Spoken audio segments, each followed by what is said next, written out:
my name is Connor, I'm a physiotherapist, and at one stage I was a beginner runner, and I've made all these mistakes. I've made the mistakes so that you don't have to. Tip number 1 is to just start. Quite often, people will put off starting running until next week, next month, next year. Right now, I want you to pause the video, put on some shoes, and go out and run.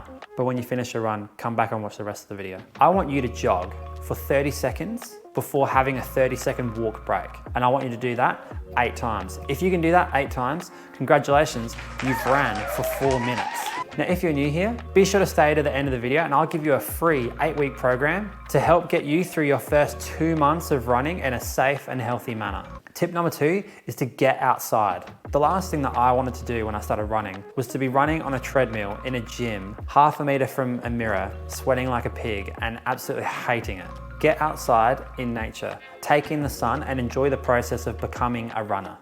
Tip number 3 is fueling and hydration. Before your sessions, I'd aim to have had 2 glasses of water and to have eaten between 30 and 1 hour before your running session. During your initial running weeks, none of your runs are going to be long enough for you to require fuel during your runs. But I definitely recommend taking a water bottle with you to maintain your levels of hydration.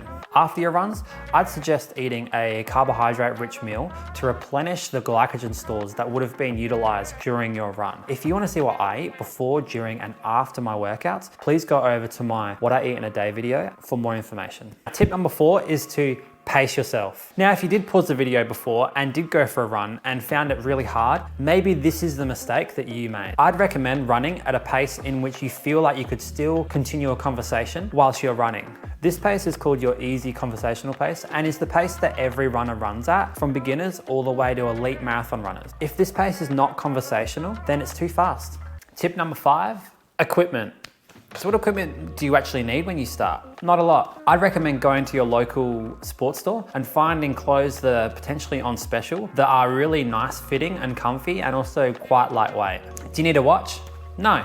Watches can be expensive, and for an activity that's not a daily habit yet, it's probably not worth the financial investment. I'd recommend using the Strava app to track your runs, see what paces you're running at, and look at your overall time on feet. Some of the best athletes in the world train every day with no running watch, no specialized equipment, probably even no shoes, and they still get really good results. It's the consistency in their training that gets them the results. Tip number 6 is all about finding a nice pair of shoes. Now, this is where you can spend a little bit more money to try and find the perfect pair of shoes for you. I currently run in the New Balance 1080s for all of my easy runs, and I have been ever since I started running. These were the first shoes that I bought when I started running, and as you can see, they don't look very nice, but they've got lots of miles still left in them. Tip number 7 is to avoid injury.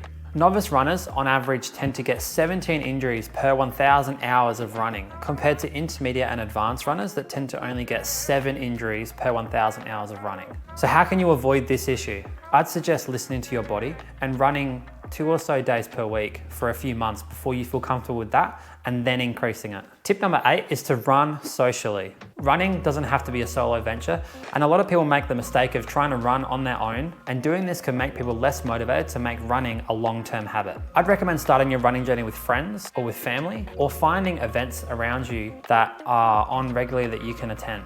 Parkrun is a weekly 5K walk or run where hundreds of people come together to complete the event. This is great fun and will keep you motivated. Okay, time for the free training plan.